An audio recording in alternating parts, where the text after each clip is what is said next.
네, 오늘은 새로운 장으로 넘어가서 어, 지금까지 배웠던 내용을 좀 다른 관점에서 바라보도록 하겠습니다. 우리가 3장에서는 Integral Relation, 그래서 유체 역학을 구성하는 중요한 세 가지 방정식, 뭐였습니까?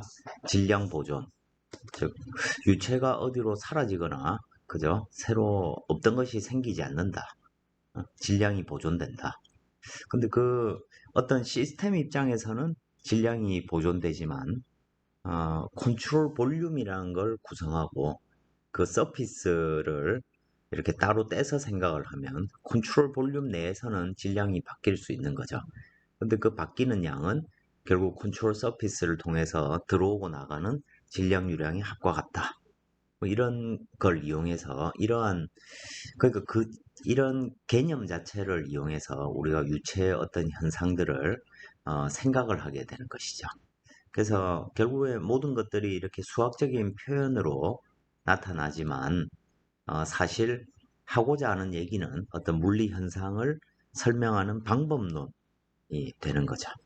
그 질량 보존, 그 다음에 F는 MA를 나타내는 운동량 방정식, 그리고 에너지 보존 관계식. 이것들을 이용해서 우리가 유체를 구성하는 다양한 요소들, 밀도라든지 속도, 그리고 온도, 이런 것들을 우리가 찾아낼 수 있게 됩니다.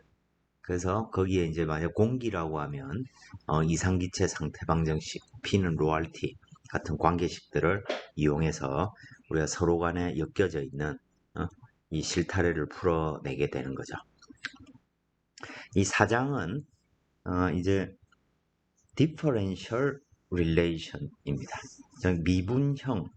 미분형이 되겠죠. 미분형 관계식 for fluid flow, 유체의 흐름인 거죠. 그죠? 플루이드와 플로, 이건 플루이드는 어떤 유체 물질 자체를 나타내는 것이고, 공기, 뭐 물, 그 다음에 오일, 뭐 이런 것들을 나타내는 거죠.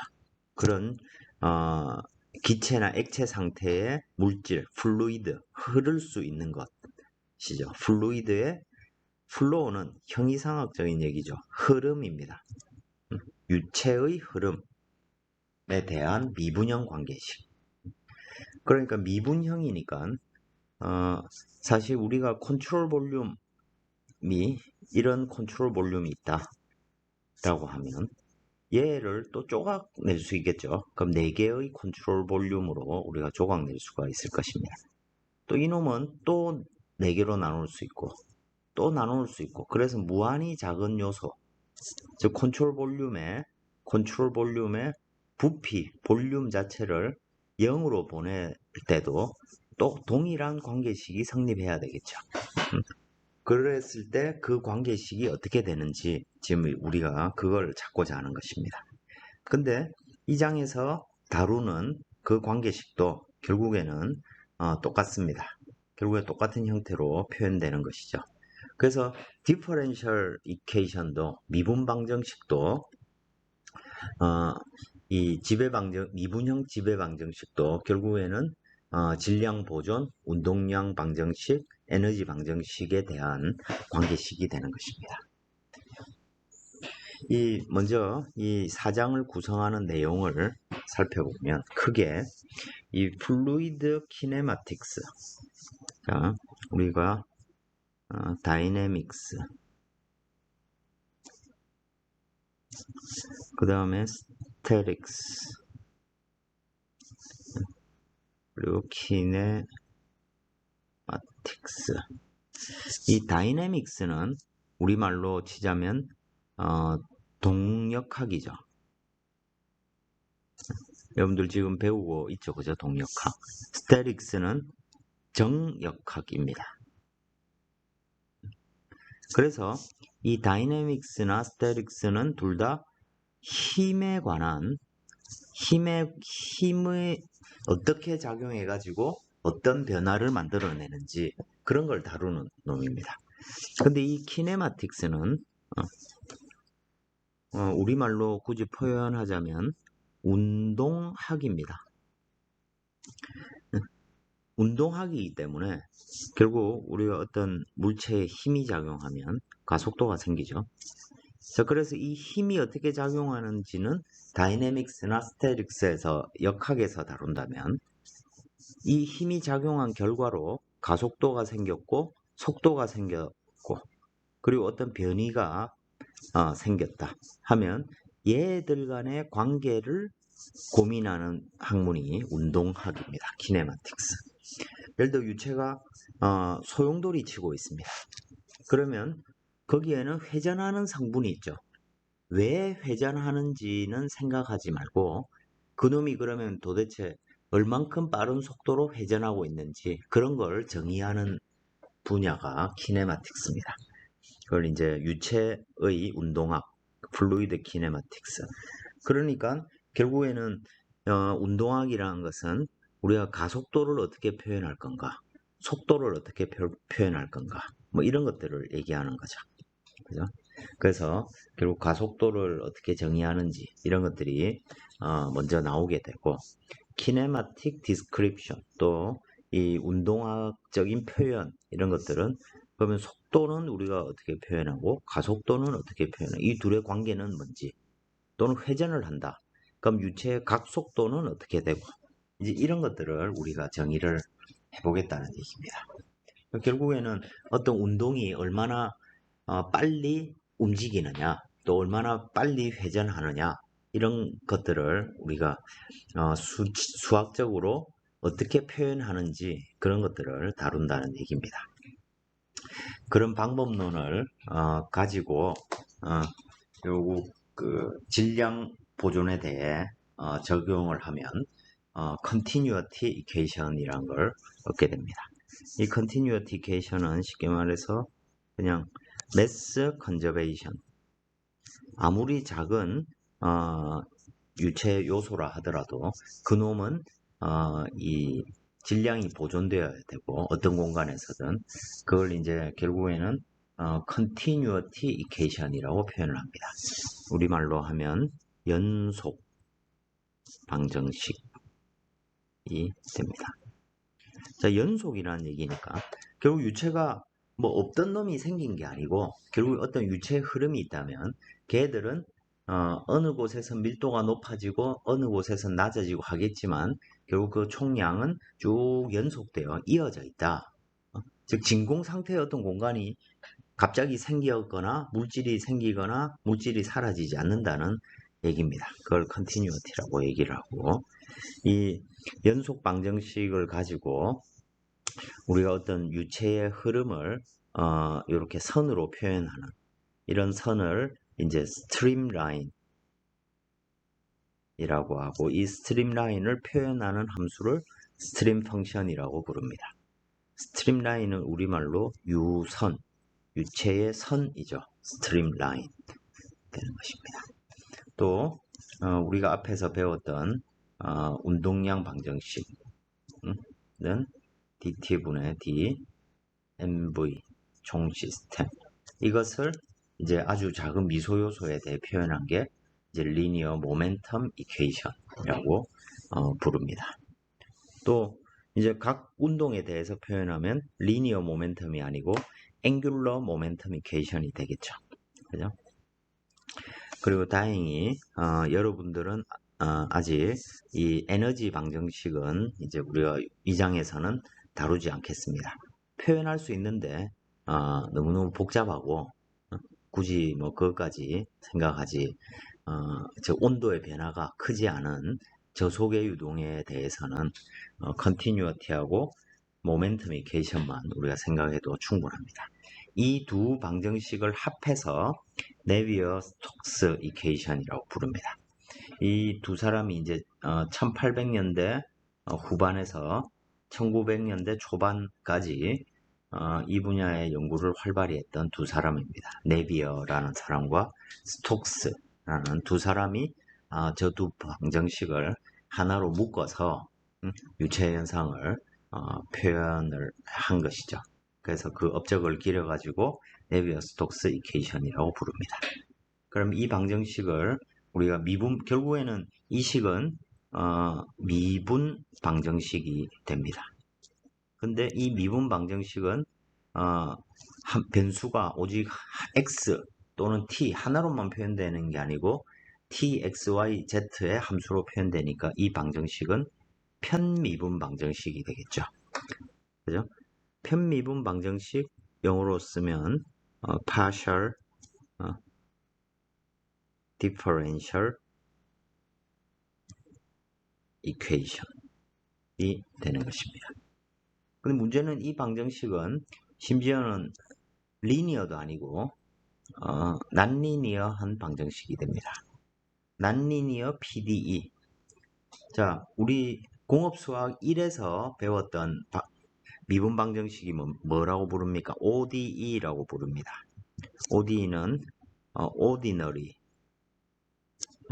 Differential Equation이 ODE가 되는 것이죠. 이건 뭐 dx분의 df f 말고 y가 3y다. 이러면 이 솔루션이 어떻게 됩니까? y를 x로 미분했더니 그놈이 3y와 같더라. 이 솔루션이 뭡니까? 이거 변수 분리해가지고 그죠?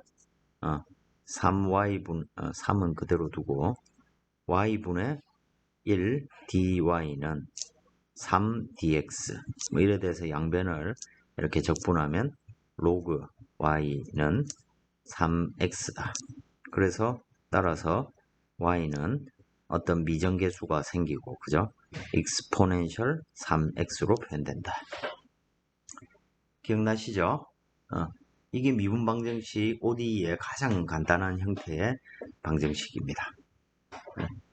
근데 이 ODE도 여러분들 난리니어 ODE 하면 솔루션 구할 수 있었습니까? 구할 수 있는 게 거의 없었죠. 그죠?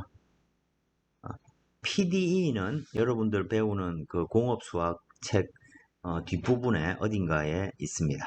그러면 거기서도 솔루션을 구할 수 있긴 하는데 뭐 찾아보시면 엄청나게 복잡한 시리즈로 표현되는 몇 가지 솔루션만 존재합니다. 근데 이 나비아스톡 방정식은 심지어 PDE인데다가 편미분 방정식인데다가 난리니어 하기까지 하단 말이죠. 사실 이 나비아스톡 방정식을 풀 수 있는 경우는 아주 간단한 형태. 그래서 그 간단한 형태에 대한 솔루션을 여러분들이 이제 한번 해보게 되는 것이죠. 그렇게 손으로 풀 수 있는 것들만 이제 여기서 다루게 됩니다. 대부분의 문제는 손으로 풀 수가 없는 것이죠. 손으로 풀 수 없기 때문에 컴퓨터를 이용하게 되고 그 컴퓨터 내에서 푸는 것도 결국에는 여러분들이 지금 배우고 있는 이 적분형 관계식 또는 미분형 관계식을 수치 해석적 방법으로 컴퓨터를 이용해서 문제를 푸는 것이죠. 여러분들 그 에디슨 체험을 이렇게 지금 해보고 있죠, 그죠? 여러분들한테 뭐 아주 정확한 답을 구하라는 얘기는 아닙니다. 근데 여러분들이 배우는 이 내용이 실제로 그렇게 컴퓨터로 구현이 돼가지고 우리가 원하는 속도의 분포라든지 압력의 분포, 온도의 분포 이런 것들을 찾아낼 수가 있다는 것입니다. 그 사실만 여러분들이 한번 경험을 해보시면 그 실습의 목적을 사실 달성했다고 생각을 합니다. 그런 것들을 최종적으로 하기 위해서 여러분들이 이 복잡한 식들을 지금 공부를 하고 있는 것이죠. 그래서 꼭 이 유체역학 문제뿐만 아니라 여러분들이 앞으로 배우게 되는 거의 모든 전공 과목들의 내용들은 사실 이제 매틀랩이나 이런 소프트웨어들을 이용해 가지고 또는 뭐 C 언어 또는 아주 전문적으로는 뭐 포트란 뭐 이런 종류의 프로그래밍 언어들을 가지고 직접 손으로 풀지 못하는 많은 문제들을 풀게 됩니다. 그래서 꼭 매틀랩이라든지 아니면 프로그래밍 이런 것들을 여러분들이 잘 다룰 수 있으면 굉장히 앞으로 큰 도움이 될 것입니다. 자, 이 사장은 이렇게 크게 세 가지 덩치로 구성되어 있습니다. 플루이드 키네마틱스, 그리고 유체의 우리 지배 방정식을 미분형으로 표현하는 방법, 그리고 그것들을 합친 나비아스톡 방정식의 몇 가지 이그젝트 솔루션, 근사해가 아니고 이그젝트 솔루션을 어떻게 구하는지 그 과정들을 한번 경험해 보는 것, 이것이 이 4장의 중요한 내용이 되겠습니다.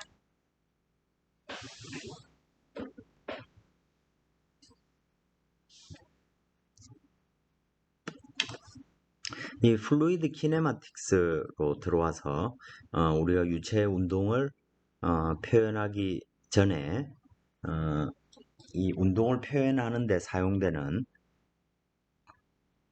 중요한 어떤 수학적 표현 방법들을 몇 가지 배우겠습니다. 여기 보시면 우리 어떤 공간 X, Y, Z가 있고, 이 공간상에 어떤 유체가 속도 V를 가지고 유체 입자가 움직인다 생각을 하면 되겠죠. 입자가 V의 속도를 가지고 움직이고 있습니다. 그러면 이놈의 운동을 우리가 표현하기 위해서는 먼저 이놈이 어떤 위치에 있는지 그놈을 이제 X 벡터라고 표현을 합니다. 이때 X 벡터는 요 X, Y, Z를 총괄하는 놈이 되겠죠. 요 X 벡터는 각 성분이 X, Y, Z입니다. 이게 포지션 벡터라고 부르고, 이걸 우리가 X, Y, Z라고도 표현하지만 X1, 2, 3, 그러니까 1, 2, 3이라는 게 결국엔 X 방향, Y 방향, Z 방향을 나타내는 거죠. 이런 식으로 표현하기도 한다는 얘기입니다. 그리고 또는 이렇게 인덱스를 이용해서 XI라고 두고, 그러면 이 i는 1, 2, 3 중에 하나다 라고 하면, 우리가 어떤 포지션 벡터는 성분이xi다 라고 하면 당연히 x1, 2, 3가 다 포함된다는 의미가 되죠. 이렇게 해서 식을, 진짜로 복잡한 식들을 좀 우리가 이런 약속을 함으로써 좀 간결하게 표현할 수 있게 됩니다.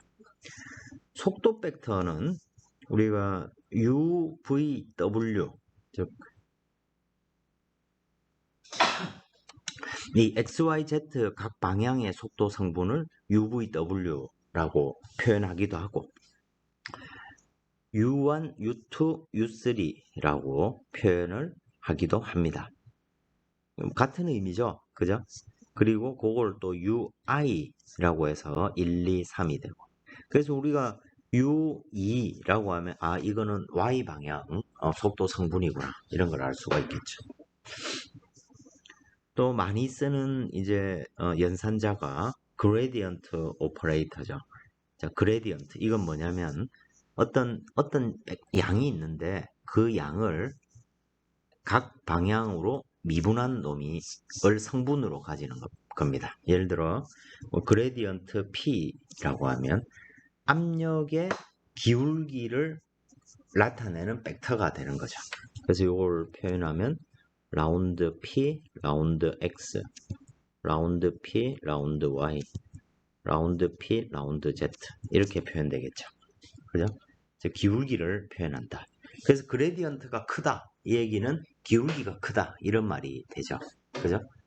공간에서 어떤 각 방향으로 X, Y, Z 각각의 방향으로 을 나타내는 벡터, 이게 그레디언트가 되겠습니다.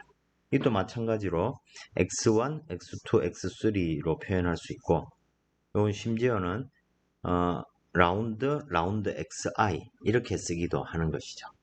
관례적으로 식이 이렇게 표현되어 있다라고 하면, 그래서 라운드 p, 라운드 xi 하면 결국 이것의 본질적인 의미는 뭐가 되냐면 그레디언트 p가 된다, 뭐 이런 얘기가 되겠습니다. 또 스칼라 양에 대해서는 우리가 그레디언트라고 하는데 벡터 속도와 같은 이 벡터의 경우에는 이 연산자가 다이버전스의 의미를 가집니다. 그래서 속도 벡터가 있고 그 벡터의 다이버전스를 구한다는 것은 다이버전스 연산자가 각각의 미분 연산자죠. 그죠? 그레디언트 오퍼레이터하고 그다음 속도 벡터의 각각의 성분 UVW가 있을 때 그 둘을 내적한다는 얘기입니다. 그러면 각 성분들이 들어가면 되죠. 내적을 한 후에 그놈을 다 더하는 것입니다. 그래서 라운드 U, 라운드 X, 라운드 V, 라운드 Y, 라운드 W, 라운드 Z 이 세 개를 다 더한 놈. 이걸 또 이제 하나로 표현하면 라운드 UI, 라운드 XI. 그러니까 1, 2, 2, 3, 3 이것들을 연산해서 다 더한다는 얘기가 되겠습니다. 이런 것들이 사실 곳곳에서 나오는데 여러분들 재료역학 할 때 한번 생각을 해보겠습니다. 이런 아주 말랑말랑한 고무가 있습니다. 근데 이 고무를 X방향으로 쭉 늘어뜨렸습니다. 그럼 Y방향으로는 어떻게 됩니까? 얇아지죠? 그죠? 늘어난 만큼. 그죠? 늘어난 만큼 얇아지게 됩니다. 이걸 우리가 재료역학 할 때 스트레인 이런 걸로 표현을 하면 자, X방향의 스트레인하고 Y방향 스트레인 합친 놈이 0이다. 뭐 이런 얘기를 하죠. 그래요? X방향으로 얼마나 늘어났느냐는 거하고 Y방향으로 얼마나 늘어났느냐 하는 그 둘의 합은 똑같다는 얘기입니다. 그래야 이 면적이 일정하게 유지가 되는 거죠. 그죠? 부피가 바뀌지 않는다는 얘기입니다. 자, 그러면 이 스트레인의 의미는 뭡니까? 여러분들. L분의 델타 X. 그죠? 더하기 L분의 델타 Y. 뭐 크게 보자면 이런 얘기죠. 그죠?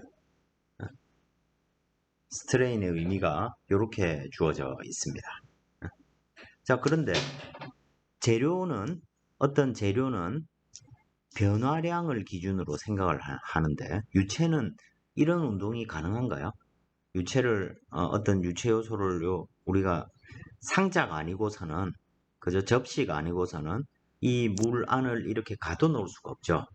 그래서 유체가 늘어났다, 고체는 늘어났다, 줄었다는 개념이 될 텐데 유체는 그런 개념이 성립 안 되죠. 어떤 변화가 있다면 그 변화가 계속 일어나죠. 어느 한 방향으로 움직였다라고 하면 계속 움직여 갈 겁니다. 그래서 우리는 그 변화를 속도로 표현하고 단위 길이당 속도의 변화량의 의미가 되죠. 그죠? 그래서 나중에 보시면 이것이 이제 X 방향으로 유체 입자가 얼마나 움직였느냐, 이놈은 Y 방향으로 얼마나 움직였느냐, 단위 시간당 이런 얘기니까 결국 이것이 다이버전스가 V가 만약에 0이 나온다. 즉 이 2차원에서 이 두 양을 합한 놈이 0이다 라고 하는 것은 이 재료역학에서 여기 있는 부피의 변화량은 같다는 얘기와 똑같은 의미가 됩니다. 그래서 이 경우는 이제 incompressible 압축성, 비압축성이라는 용어를 쓰게 되는 것입니다. 압축이 되지 않는다는 거죠. 압축이 되지 않는다는 것은 밀도가 일정하다.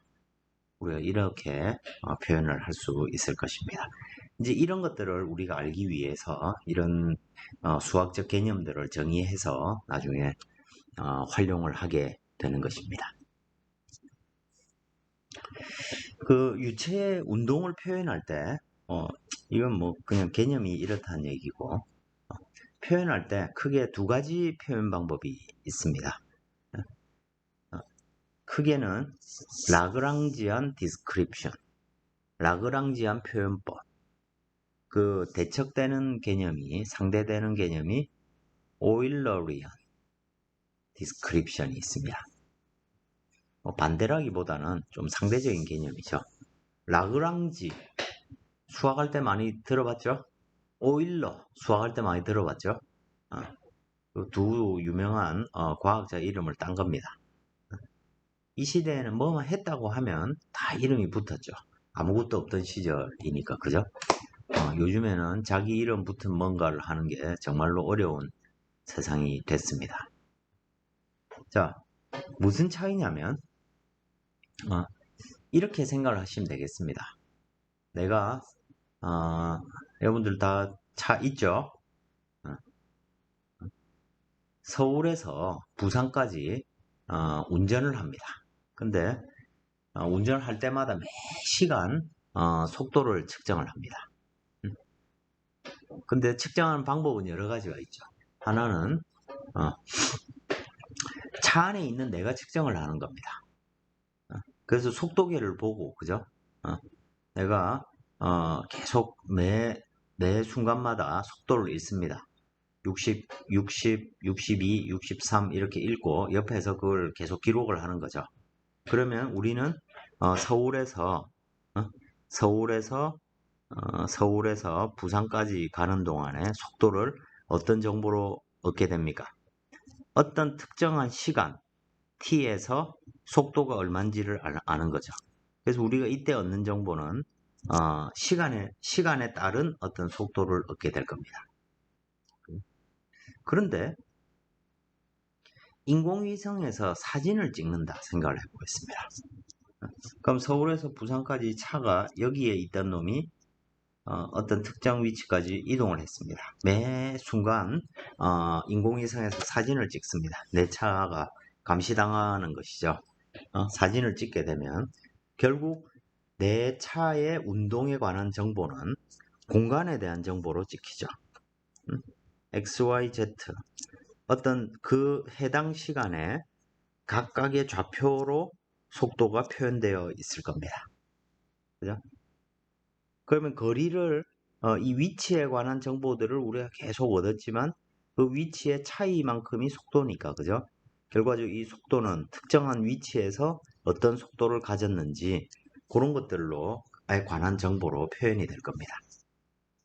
이와 같이 뭔가 움직이는 유체의 입자를 따라서 뭔가 표현하는 방법이 라그랑지안 기법이 되고, 오일러리안 기법은 좀 전체적인 좌표, 전체적인 공간을 우리가 좀 하늘에서 내려다 본다라고 생각하고 그때의 속도를 표현하는 공간의 함수로 표현하는 그런 방법이 오일러리안 방법이 되겠습니다. 그래서 이런 말들을 할 수 있는 것이죠. 라그랑지안 디스크립션은 트랙, 따라간다는 얘기입니다. 포지션과 속도를 각각의 인디비주얼 파티클, 각 입자의 위치와 속도를 계속 따라가면서 뭔가를 표현하는 방법이 라그랑지안 표현법이죠. 그렇기 때문에 그 경우에는 어떤 시그마 F는 MA가 아주 직접적으로 적용이 되죠. 그죠? 가속도가 작용하는 방향으로 속도의 변화가 일어나는 거죠. 그죠? 근데 우리가 실제 이런 것 같은 경우에는 유체 운동을 사실 표현하는데 굉장히 어려움이 있습니다. 예를 들어 유체는 사실 아보가드로수 1몰, 그죠? 몰, 뭐 이런 것들 무슨 개념인지 아시죠? 그죠? 입자 하나하나를 따라간다는 게 사실 거의 불가능에 가깝죠. 그죠? 그래서 유체의 운동은 사실 오일러리안 방법으로 많이 표현을 합니다. 예를 들어 어떤 강물이 이렇게 흘러가고 있습니다. 그럼 어느 지점에서 내가 여기에 있는 유체 입자 하나하나를 쭉 트래킹 해가지고 어떻게 움직이는지 를 찾는 건 거의 불가능하죠. 근데 우리는 어떤 특정한 지점에서 유체가 어떻게 흘러가는지 선을 찾아낼 수가 있죠. 그래서 요 어느 한 지점을 기준으로 놓고 보면 이 A라는 지점을 유체 입자, 물 입자가 그죠? 강물의 입자들이 무수히 많이 지나가게 될 겁니다. 그 하나하나를 하는 게 아니고 특정한 지점, 어떤 위치 XYZ가 주어져 있는 이 지점에서 유체 입자는 속도가 얼마더라. 우리가 주로 이런 식으로 표현을 하죠. 이게 이제 오일러리안 표현이 되겠습니다. 그래서 이제 일반적으로 그럼에도 불구하고 이 라그랑지안 표현법이 어떤 파티클 또는 뭐 공기 기포 입자의 운동 또는 인공위성 rarefied gas 이건 희박 우리말로 희박 기체입니다.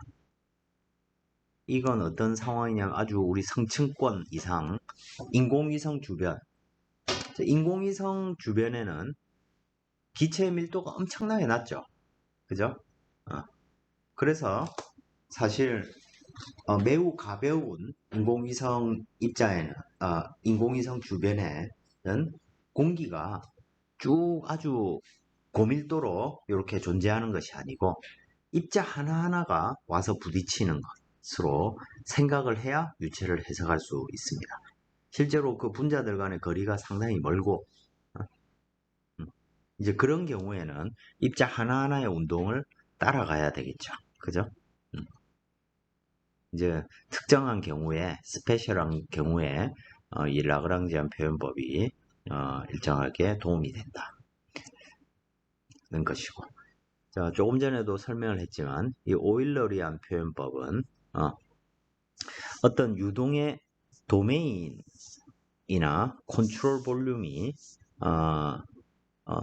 주어졌을 때 자, 그래서 내가 뭐 강물이 있다 그러면 내가 요 영역, 이 어떤 내가 고민하는 이 영역이 이렇게 주어져 있으면 요 각각의 지점, 모든 XY 각각의 지점에서 속도가 얼마인지, 가속도가 얼마인지, 또는 압력이 얼마인지 이런 것들을 정의하는 거죠. 그래서 오일러리안 표현법에서는 이 필드 베리어블들이 스페이스, 공간이니까 XYZ가 되고 시간 T로 표현된다는 것이죠. 그래서 이렇게 어떤 영역, 주어진 영역에서 압력을 다룬다. 그래서 이렇게 표현되는 양을 pressure field, 압력장이 되겠죠. 그리고 이 압력은 XYZT로 표현이 되는 것입니다. 또 속도는 또 속도장, velocity field가 될 텐데 그러면 이 벡터의 각각의 성분을 따로 떼서 보면 UVW가 있겠죠. 그럼 이 UVW도 모두 XYZT로 식이 표현이 될 겁니다. 마찬가지로 가속도도 X방향 가속도, Y방향 가속도, Z방향 가속도 이렇게 장을 나눠서 우리가 생각을 할 수 있게 될 것입니다. 그래서 이제 이런 표현 방법이 이제 PD 문제를 우리가 풀 때 좀 더 유용하다는 얘기입니다. 자, 이렇게 이건 우리가 학기 초에도 이거에 대한 논의를 진행을 했었죠. 그죠? 자, 이 두 가지 문제가 동시에 같이 고려되는 케이스가 어떤 경우냐면 지금 이게 뭘 나타낸 그림일까요? 콜롬비아 아마 여러분들이 태어나기 전인가? 그건 잘 기억이 안 나는데 콜롬비아 사건이 있었습니다. 이건 어떤 거냐면 우주왕복선이죠. 우주왕복선이 로켓 부스터에 매달려 가지고 땅에서 수직으로 팍 발사가 됐습니다. 여기 있는 이 부스터의 이 뒤쪽은 아주 뭐 제시 엄청나게 빠른 속도로 나가고 있겠죠. 그래서 이놈이 아주 높은 고도까지 수직으로 올라가 가지고 이제 아마 그때 각도를 이래 틀어 가지고 이제 옆으로 이렇게 날아가는 상황이었는데 그때 얘가 폭발을 해버렸습니다. 그래서 이제 이게 그냥 엄청나게 큰 생중계하던 도중에 폭발을 해버렸는데 이게 왜 폭발을 했는지 그걸 이제 사고가 났으니까 조사를 해야 되겠죠. 그래서 이제 그거에 대해서 내린 결론은 뭐냐면 이 앞쪽에 여기 이놈이 이제 우주 왕복선의 앞쪽입니다. 그죠? 그리고 이 비행체는 이쪽으로 날아가고 있습니다. 이쪽에 앞쪽에 보면 타일이 이렇게 붙어 있습니다. 왜 그럴까요? 이 앞쪽 부분에 매우 뜨거운 고온 고압의 기체가 발생하게 됩니다. 왜 고온 고압의 기체가 발생하느냐? 이건 이제 다음에 고속 공기역 뭐 이런 거 이제 공부해야 알 수 있겠죠. 매우 뜨거운 앞쪽에 고온 영역이 생기고 이 안에는 우주 왕복선이니까 사람이 타고 있습니다. 이렇게 사람이 타고 있단 말이죠. 몇 명이 우주선에 요래 타고 있겠죠. 근데 이게 고온 고압이 빨갛게 달궈지면 이 사람들이 멀쩡할 수가 없죠. 그죠? 그래서 이 앞쪽에 사기로 만든 타일들, 우리 목욕탕 타일 같은 겁니다. 그 타일들을 이 앞쪽에 붙여놓고 그 타일이 녹아서 떨어져 나오면서 열을 흡수하도록 만들어져 있습니다.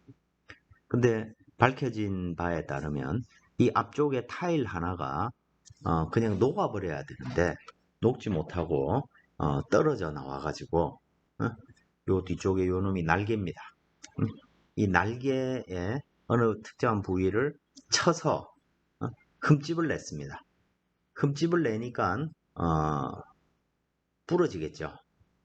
자, 이거 우리 종이 찢는 거하고 똑같습니다. 그냥 A4 용지가 있는데 그죠? 아무 흠집이 없는 A4 용지는 이렇게 양옆에서 당기면 A4 용지가 있고 요 놈을 죄송합니다. 양옆에서 당기면 잘 안 찢어지죠. 그런데 여기 조그만 홈을 살짝 내고 똑같은 힘으로 당기면 어떻게 됩니까? 이 홈을 기점으로 이게 찢어지죠. 그죠? 이게 이제 응력이 집중돼 가지고 스트레스가 집중이 돼서 거기서 이제 조기를 기점으로 찢어지게 됩니다. 그러니까 이 앞쪽에서 날아온 타일이 날개를 쳐가지고 상처를 딱 내니까 여기서부터 이제 사단이 난 거죠.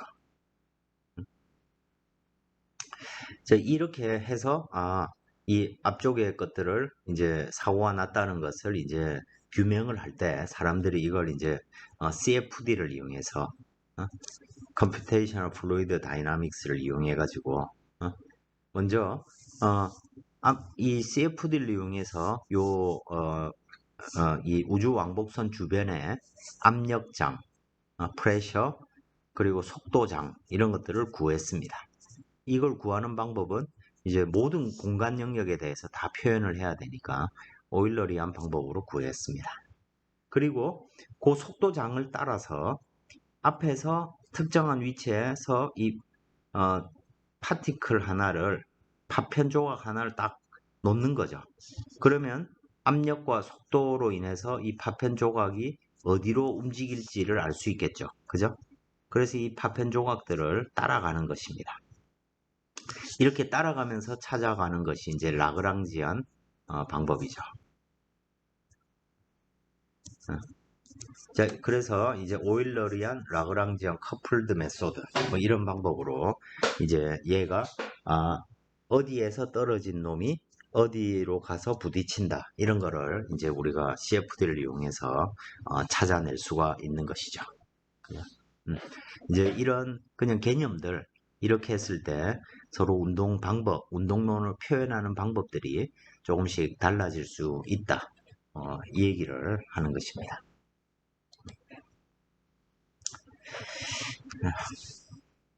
그래서 이제 다시 이제 현실로 돌아와서 이 어떤 유체의 입자를 우리가 실제로는 파티클을 따라가면서 표현해야 되는데 그죠?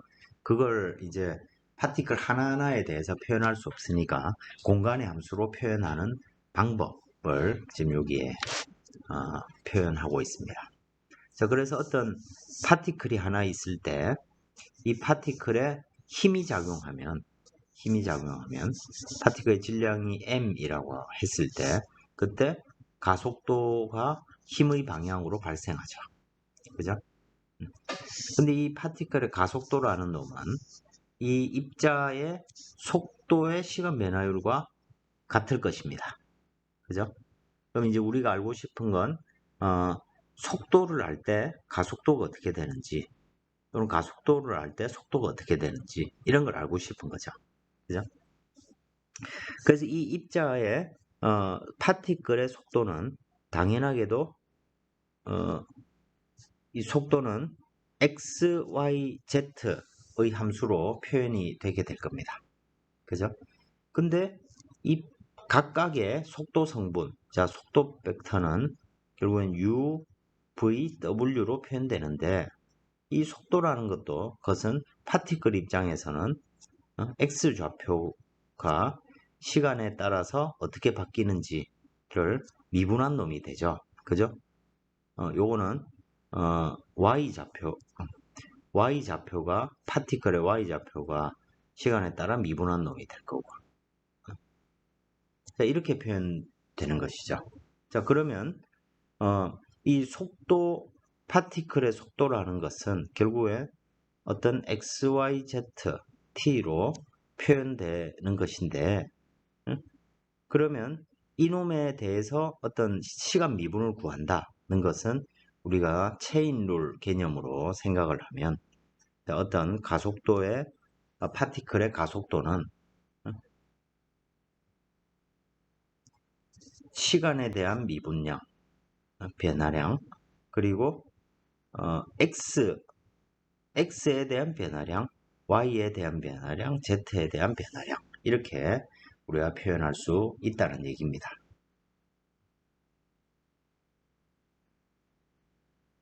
그렇죠? 체인룰하고 똑같죠, 그죠? 그리고 v가 x, y, z, t로 표현되니까 v를 t로 미분한 놈, 그리고 t를 또 t로 미분한 거, 이 v를 x로 미분한 거, 또 이 x를 t로 미분한 거, y를 미분한 거, y를 t로 미분한 거. 이게 가속도가 될 것이죠. 자, 식을 이렇게 표현을 하고 보니까 결국에는 요 위에 있는 요 놈, x 파티클의 x 좌표를 시간으로 미분한 놈, 이놈이 뭐란 얘기입니까? u가 되는 것이고, 이놈이 v가 되고, 이놈이 w가 되는 것이죠. 그죠? UVW 이렇게 표현되는 것입니다. 그래서 이 식을 한 번 더 정리하면 결국 입자 파티클의 가속도는 속도 벡터 자체에 t가 표현되어 있을 때, 즉 공간이 예를 들어 우리가 편미분 입장에서 보면 공간이 정해져 있을 때, 자 이런 거죠. 호수물이 이렇게 흘러가는데 요 특정한 지점 x, y, z 특정한 지점의 속도를 내가 끊임없이 생각을 해보는 것이죠. 그리고 친구 한 명이 요 위에서 잉크방울을 1초에 하나씩 똑똑똑똑 떨어뜨립니다. 그러면 이 잉크방울이 지나갈 때 내 이 속도를 측정을 해보는 거죠. 그러면 그 속도가 정해져 있겠죠. 근데 만약에 이 속도가 공간이 정해져 있을 때 그 공간에서 이 입자의 속도가 매 순간마다 달라질 수도 있죠. 그죠? 왜냐면 뭐 여기서 뭐 바람이 불었다든지 또는 뭐 누군가가 여기서 뭐 물장구를 친다든지 이러면 이놈의 속도가 그 순간순간마다 다 다를 수 있겠죠. 그때 이제 요 항은 0이 아닌 항이 있는 것이 되죠.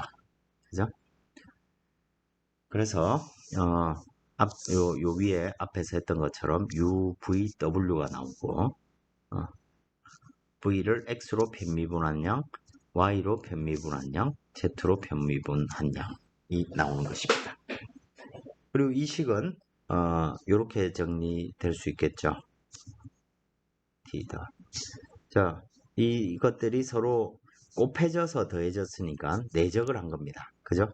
UVW하고 두 개를 내적을 하는데 라운드 V, 라운드 X, 라운드 V, 라운드 Y, 라운드 V, 라운드 Z가 되고, 그죠?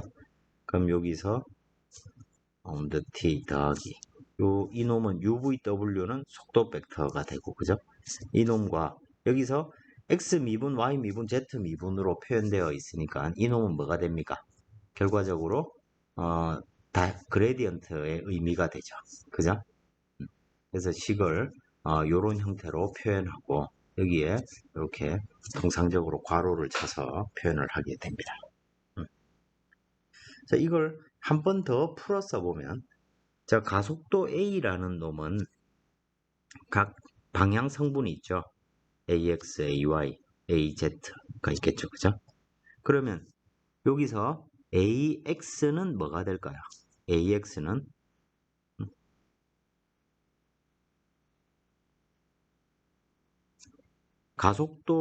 가속도를 속도로 표현했으니까, 그죠? 여기는 라운드 U, 라운드 T가 될 테고, 그죠? 그리고 문제는 여기에 있는 이 V라는 놈은 각 성분과 무관하게 얘가 편미분하는 과정에서 발생된 놈이기 때문에 이 경우에도 V 내적은 남아 있어야 되는 거죠. 그리고 여기에 U가 올 것입니다. 그리고 AY는 라운드 V, 라운드 T 더하기 V 벡터하고 그레디언트 V 식이 이런 식으로 표현된다는 얘기입니다. 그죠? 여기 헷갈리면 안 되는 사항입니다.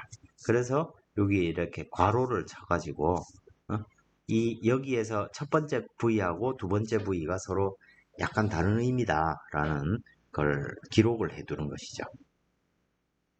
자, 그래서 결국 가속도 필드, 엑셀러레이션 필드는 두 개의 항으로 표현될 수가 있는데, 첫 번째 항은 로컬 엑셀러레이션, 그러니까 XYZ가 편미분 입장에서 보면 딱 일정한 값이죠. 왜냐하면 T로 편미분을 했으니까 XYZ는 상수로 간주하는 것입니다.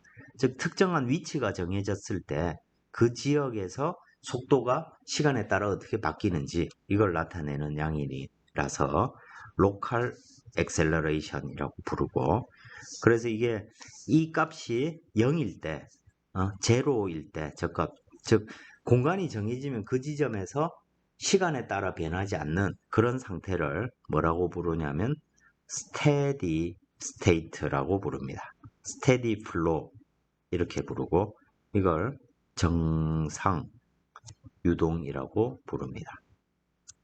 우리가 오디너리, 익스트라 오디너리 할 때 정상이 아니고 정적인 상태, 멈춰 있는 상태 이런 얘기입니다. 멈춰 있다는 게 아니고 시간에 따라 바뀌지 않는다. 그래서 정상 유동이라고 부르고, 이게 제로가 아니면 이 유동은 unsteady flow가 되는 것입니다. 그러니까 사실 우리가 스테디 플로우라고 해서 유체 입자 자체가 멈춰 있는 게 아닌 거죠. 유체 입자는 자기의 속도 V를 가지고 우리가 생각하는 영역 내에서 계속 움직이고 있습니다. 그런 의미에서 정적인 상태라는 게 아니고, 그 입자의 상태가 각 공간이 정해지면 일정한 값을 가진다. 그런 의미로 정상 유동, 그리고 그렇지 않으면 비정상 유동이라고 부르는 것입니다. 우리가 많은 문제들은 이렇게 이제 정상 유동을 통상적으로 다룹니다. 두 번째 항은 convective acceleration이라고 부릅니다. 흐름, convection 하면 우리말로 대류입니다. 대류를 convection이라고 부릅니다. 전도는 뭐라고 부릅니까? 열이 흘러가는 거, 그걸 전도라고 부르죠. 그죠? 그거는 conduction이 됩니다.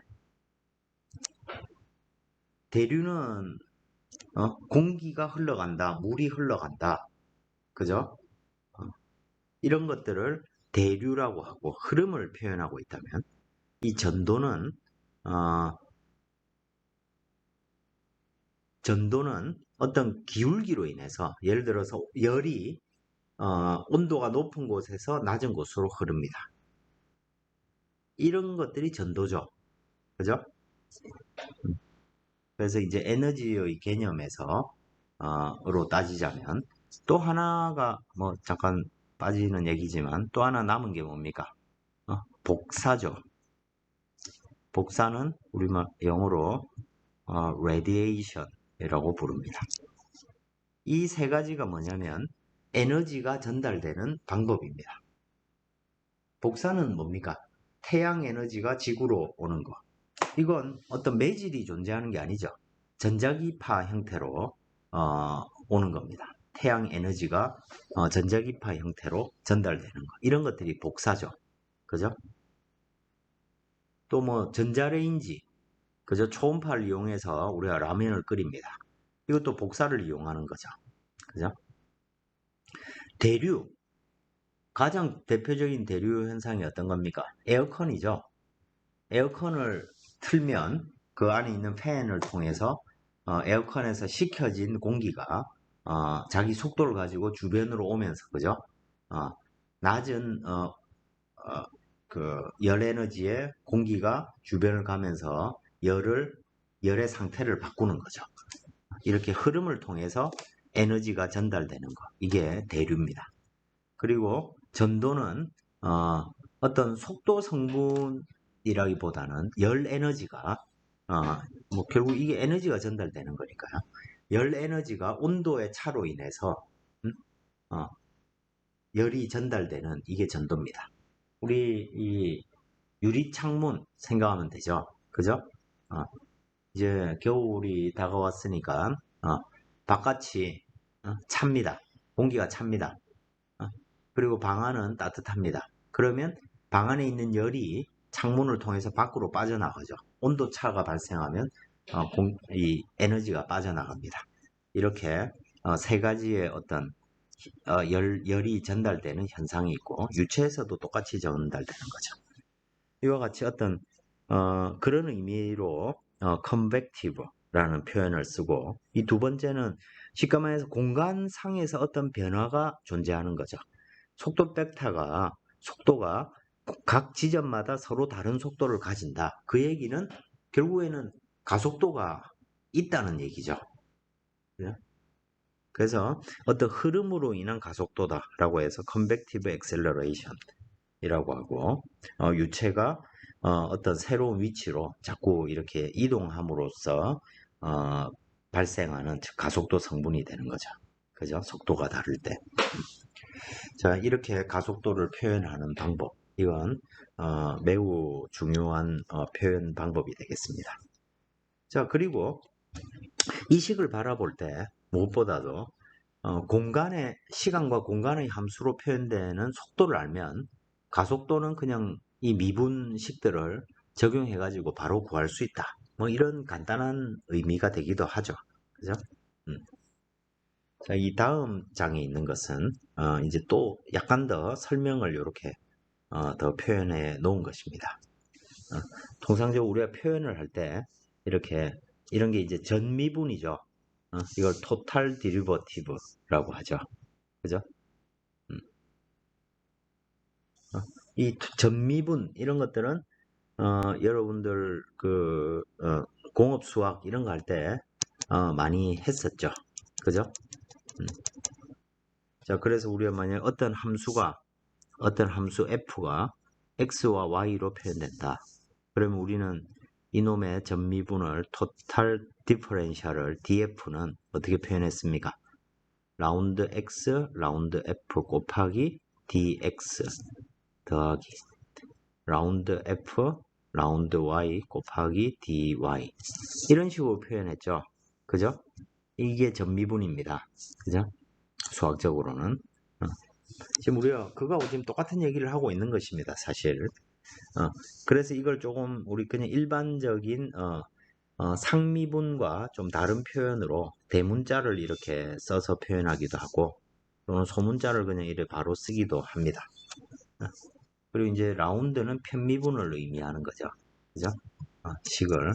그래서 이제 그런 의미로 이 어떤 물질, 파티클의 어떤 가속도를 표현한다고 해서 material derivative라고 부르기도 하고 total derivative라고 부르기도 하는 것입니다.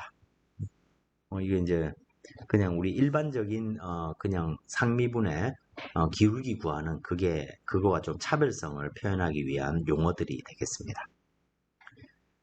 그리고 여기에 있는 이 convective acceleration은 난리니어하다. 즉 속도가 곱해져 있는 형태죠. 미분이 있긴 하지만 그죠? 그래서 이 가속도는 속도에 대해서 난리니어한 함수가 되는 것이고 이게 실제로 유체의 많은 문제들 예를 들어 태풍의 발생 갑자기 천천히 돌던 어떤 공기가 그죠? 열을 받아가지고 하늘 위로 올라가면서 뭐 큰 태풍이 이래 순식간에 만들어지거나 또는 충격파, 샥 웨이브. 자, 뭐 화산이 폭발합니다. 그죠? 그러니까 막 주변에 그 폭발로 인한 파동이 그죠? 주변으로 팍 퍼져나가죠. 또는 여러분들 유튜브로 동영상 한번 찾아보시면 이 충격파 이런 거 알 수 있습니다. 에어쇼라든지 아니면 충격파, 샥웨이브 이런 키워드로 검색해서 영상 보시면 아주 충격적인 장면들 볼 수 있습니다. 예를 들어 우리 초음속 전투기가 지면 가까이에서 비행을 하게 되면 우리 일반 가정집 유리창 창문 다 박살납니다. 제가 이건 실제로도 제가 어린 시절에 옛날에 뭐 그 이웅평 북한 소령이 미국기를 몰고 남으로 귀순을 했습니다. 그거 살 때 제 고향이 부산이었는데 뭐 온 나라가 난리가 났었죠. 막 사이렌 울리고 그랬습니다. 수업하는 도중에. 근데 이제 부산 지역 근처에 기지에 있던 전투기가 이륙을 한 거죠. 근데 이제 미국기가 남으로 내려오니까 그죠? 지금 지금 뭐 속도를 지키고 뭐 주민들의 민원 이런 거 지금 걱정할 타임이 아닌 거죠. 그래서 이제 부산 앞바다를 전투기가 초음속으로 비행을 했습니다. 그래서 저희 반은 아니었지만 옆반에 창문 유리창이 박살이 났습니다. 그리고 그때 제가 그 소리를 들었습니다. 거의 뭐 폭발하는 소리 같은 게 들렸고 그 이제 그런 것들은 이제 샥웨이브인데 그러니까 그런 소리는 실제 체험은 별로 좋지가 않죠, 그죠? 그래서 온라인 체험으로 그죠? 유튜브 시청으로 확인해 보시기 바라겠습니다. 그래서 이 서울 지역에 우리는 그런 소리를 초음속 전투기 소리를 사실 못 듣는 이유가 평상시에는 서울 지역을 즉 수도권을 지날 때 전투기들은 초음속 비행이 금지되어 있습니다. 초음속 비행 안 하니까 그죠? 모르는 거죠.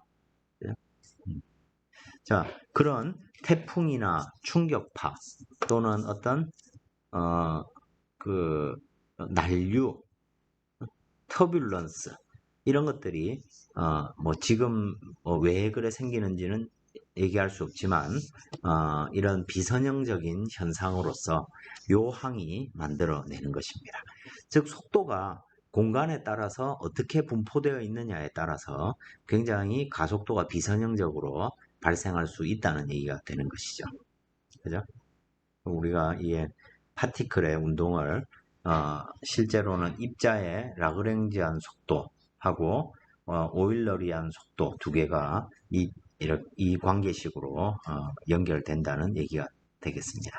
그런 개념이 되는 것이고요. 자, 이 문제 같은 경우는 한번 보겠습니다. 자, 이게 수도관 같은 거죠. 그죠? 여기에서 워터젯이 나갑니다. 그 수도관이 딱 시간에 따라서 변하지 않고 정상 상태라 생각을 해보겠습니다.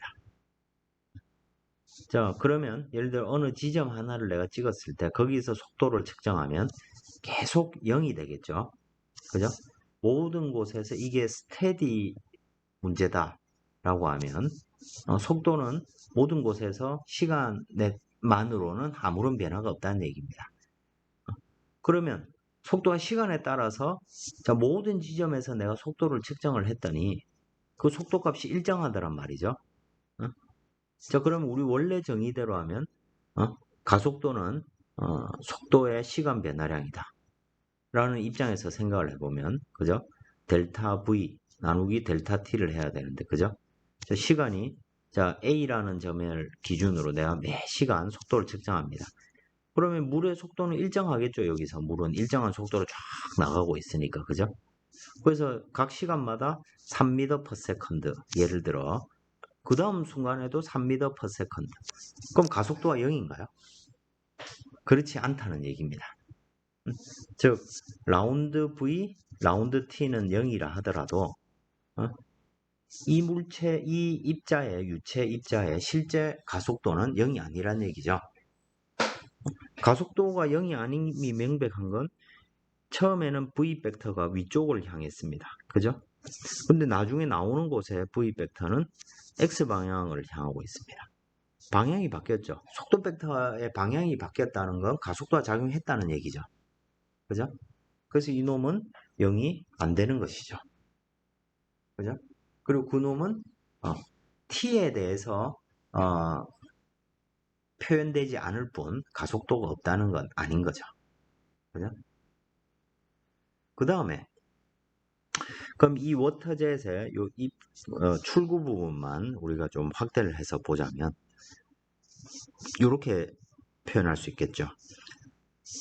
인렛이 입구죠. 입구에는 굉장히 두께가 두꺼운 놈이 있고 출구에는 그죠? 아웃렛에는 두께가 얇습니다. 그러면 우리가 그 질량 보존에 따라서 그죠? 로 VA는 일정해야 되죠. 그죠? 이놈이 m다뜨니까 그죠? 그래서 밀도는 일정할 거고 물이라고 생각하면 그래서 면적이 줄어드니까 속도가 빨라졌죠. 그죠? 면적이 줄어들어서 속도가 빨라졌습니다. 그러면 속도가 각 지점마다 속도가 다 다르죠. X 방향으로 속도 성분이 다 다를 겁니다. 그죠? 그 달라진 것만큼 가속도가 발생하는 거죠. 그죠? 즉, 이 문제도 속도 성분은 X로만 표현되는데 이 값은 0이 아닌 거죠. 그죠? 그럼 0이 아니다. 이 얘기는 무슨 말이냐면 결국 이 물체에 작용하는 어떤 힘이 0이 아니다. 라는 얘기가 되는 거죠. 그죠? 또 힘이 작용해서 속도가 바뀌지만 이런 어떤 장치를 통해서 속도가 바뀌면 힘이 발생하는 거죠. 그죠? 우리는 이 가속도를 찾음으로써 그 힘이 어떻게 발생하는지 그런 걸 또 알 수 있게 되겠죠. 그죠?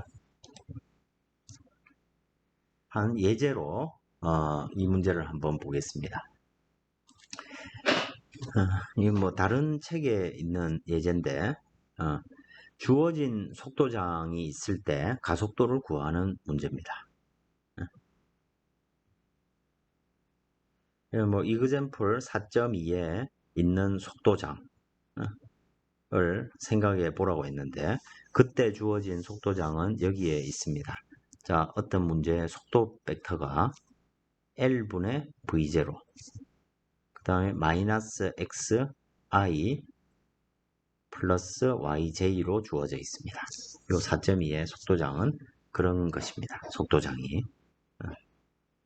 자, 절대 L분의 V0 이런 거는 실제 문제로부터 찾아내는 값인데 사실 이렇게 쓰고 보면 이건 이 자체에 현혹될 필요가 하나도 없죠. 이게 무슨 말이냐면 U라는 놈은 L분의 V0 마이너스 X고 V라는 놈은 즉 Y방향 속도는 L분의 V0 Y다.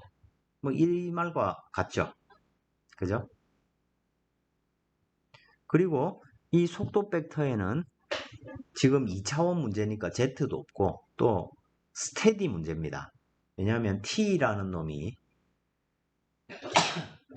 저 속도 벡터 함수에 어디에도 지금 포함되어 있지 않은 거죠. 자, 이때 가속도를 구해봐라. 이런 얘기입니다. 그럼 2차원 문제의 가속도는 dt분의 dv고, 그죠?